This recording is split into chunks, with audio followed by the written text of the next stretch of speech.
So at Carleton, you had to do a 1 week internship, and CJOH, which was CTV Ottawa, was they did internships so we could come for a week and fetch coffee and everything. But you actually got to do a couple of stories that went on air that they usually run as the very last story on the 11:30 newscast. And I did a couple, and I guess I did a decent job. But breaks are everything in this business, and mine was a literal break. Guy Lepage, who was a reporter in Ottawa, Guy Lepage, CJOH TV, Gatineau. Guy Lepage broke his rib skiing on the Saturday. I finished my internship on a Friday, and I guess I was fresh in their head, and they needed somebody to do the shift on Sunday, and so called me, and I did a shift, and then was back Monday and back Tuesday and back Wednesday, and was working full time while I was still in school, with a couple of months left in my last year of school. And they hired me for the summer and then hired me full time. And I spent 5 or 6 years covering murders and fires and all the stuff you see on the local news, all the while desperately wanting to get into sports.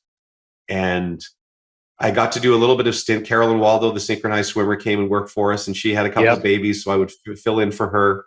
And then unfortunately, when Smitty died, that was the break that I got to move into sports, which was an incredibly difficult thing because as I told you, I admired him so much, and you'd wanted something your whole career. All I wanted to do was be a sportscaster, and then you get it by a dear friend of yours dying, and it never felt right for me. So I went into the newsroom and worked with Bill and Carolyn for a year and a half, but I never felt right about it, and it kind of ate away at me and haunted me almost that this was how I'd gotten my break. And so I ended up taking another news job in Vancouver and kind of giving up on my dream just because I didn't feel right about the job in Ottawa.